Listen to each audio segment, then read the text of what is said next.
শুভেচ্ছা, স্বাগত সন্ধ্যার মাছরাঙা সংবাদে। আপনাদের সঙ্গে আছি কাজী রওশন সাকিব। শুরুতেই গার্ডিয়ান লাইফ ইন্স্যুরেন্স সংবাদ শিরোনাম।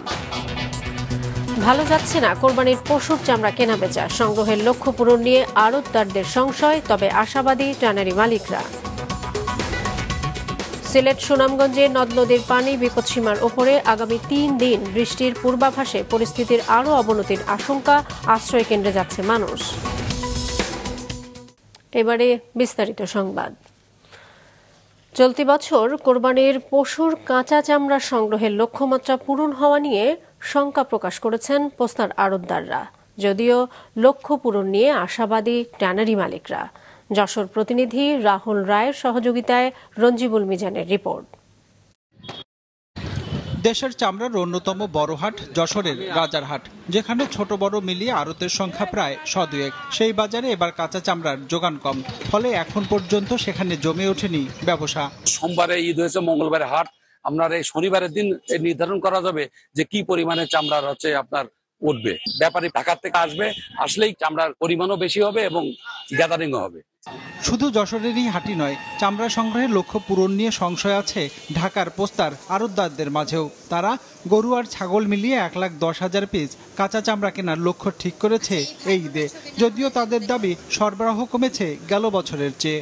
3 দিন পর্যন্ত কন্টিনিউ চামড়া আসতো এখানে, আর আজকে দেখেন ঈদের বাজারে শুধু ঈদের আজকে গতকাল সারা রাতই হয়েছে, কিন্তু আজকে সেটার জুলুসটা আর নেই। সরবরাহ কমে যাওয়ার এই দাবিকে নাকচ করে দিয়েছেন ট্যানারি মালিকরা। তাদের হিসেবে এই ঈদে 1,10,00,000 পিস চামড়া সংগ্রহ করা হবে সারা দেশ থেকে। গতকাল সাভারের 142টি ট্যানারিতে এসেছে 5 লাখেরও বেশি। ট্যানারি মালিকদের দাবি লক্ষ্যমাত্রার পুরোটাই অর্জন করা সম্ভব হবে। ব্যাপারীরা বা আড়তদাররা আমাদেরকে বলেছে যে মোটামুটি চামড়া সরবরাহ ভালো। আমাদের যে লক্ষ্যমাত্রা ছিল গরু, মহিষ, ছাগল, ভেড়া মিলিয়ে প্রায় 1 কোটি থেকে 1,10,00,000 পিস, আমরা আশা করি লক্ষ্যমাত্রা আমাদের অর্জন হবে।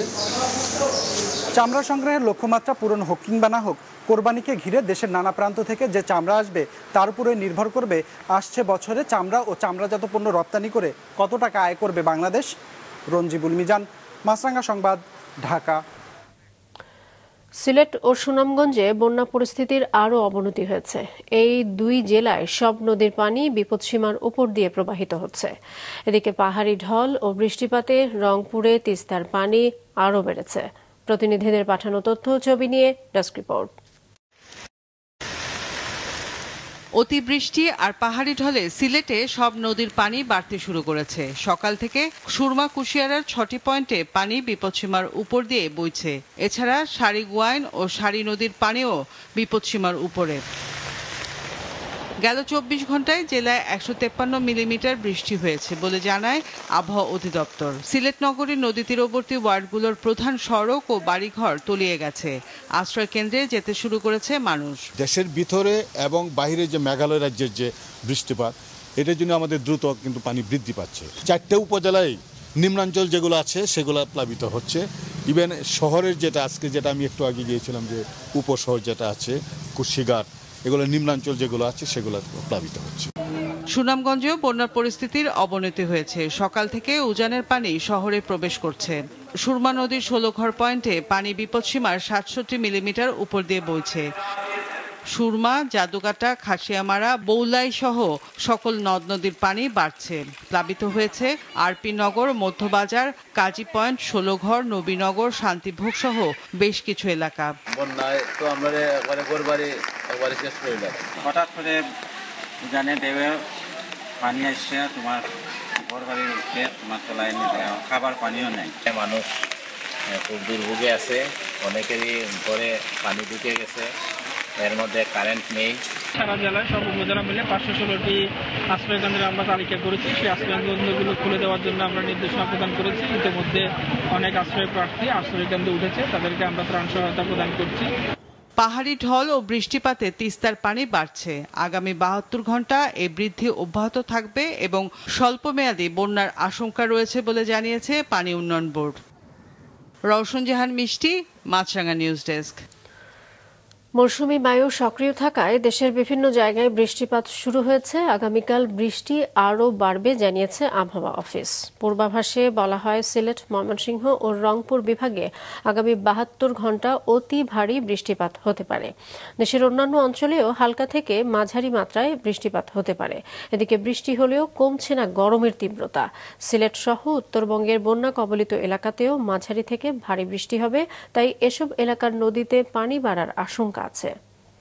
আগামীকাল থেকে সারা বাংলাদেশেই বৃষ্টিপাতের তীব্রতা একটু বৃদ্ধি পেতে পারে এবং এরিয়া কভারেজ বৃষ্টিপাত যে রাজশাহী, খুলনা এবং বরিশাল বিভাগে যে কম হতো, ঢাকা বিভাগেও বৃষ্টিপাতের পরিমাণ যে একটু কম ছিল তা একটু বৃদ্ধি পেয়ে কিছু কিছু জায়গায় বৃষ্টিপাত সংগঠনের যথেষ্ট সম্ভাবনা তৈরি হয়েছে।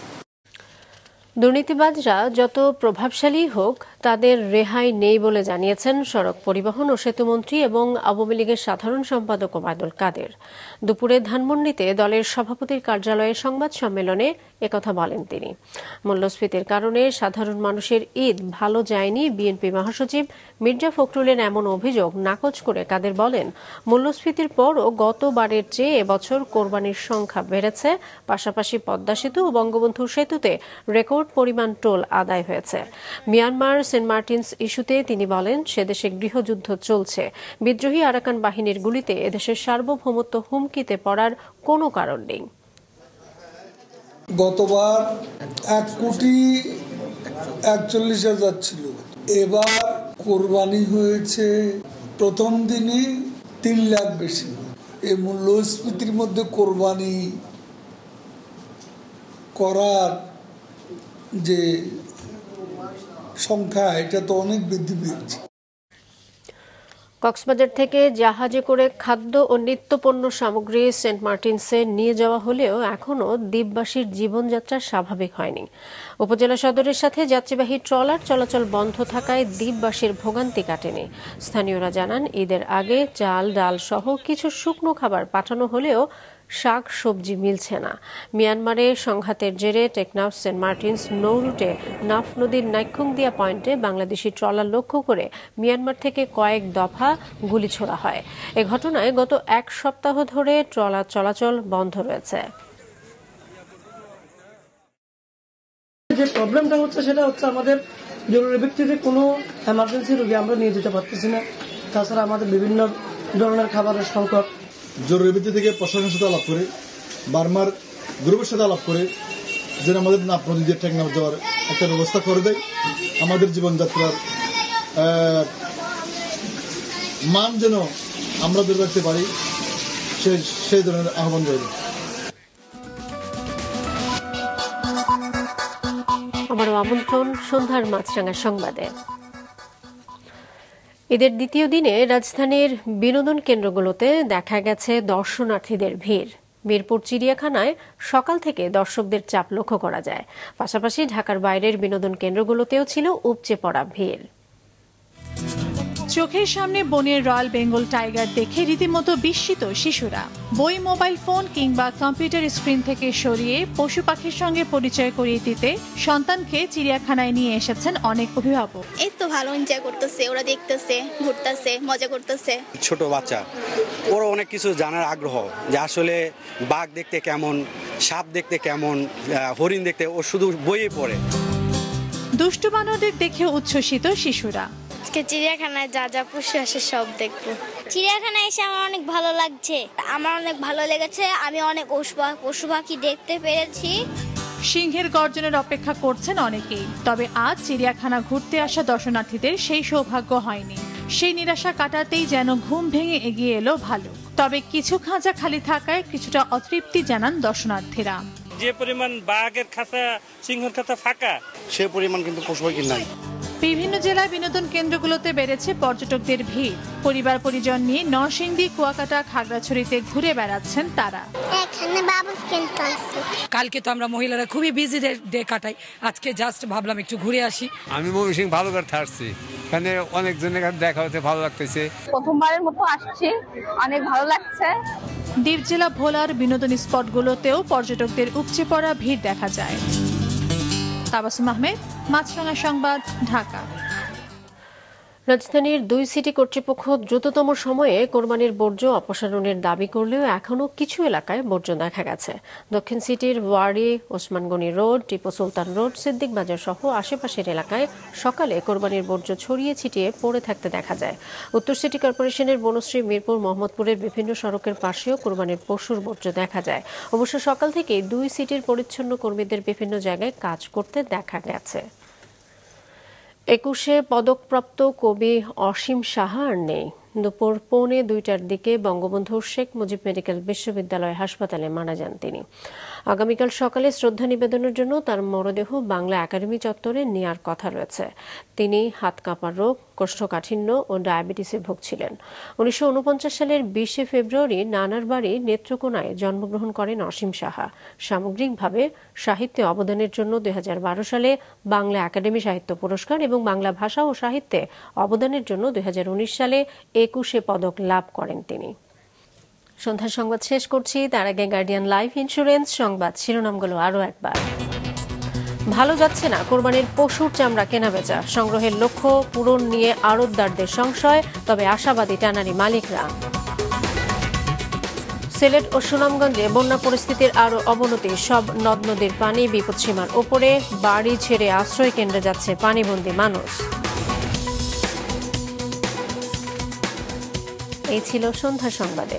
ফেসবুকে আপডেট পেতে ভিজিট করুন মাছরাঙা টেলিভিশনের পেজে। ইউটিউব চ্যানেলেও দেখতে পারেন আমাদের সংবাদ, প্রতিবেদন এবং অনুষ্ঠান।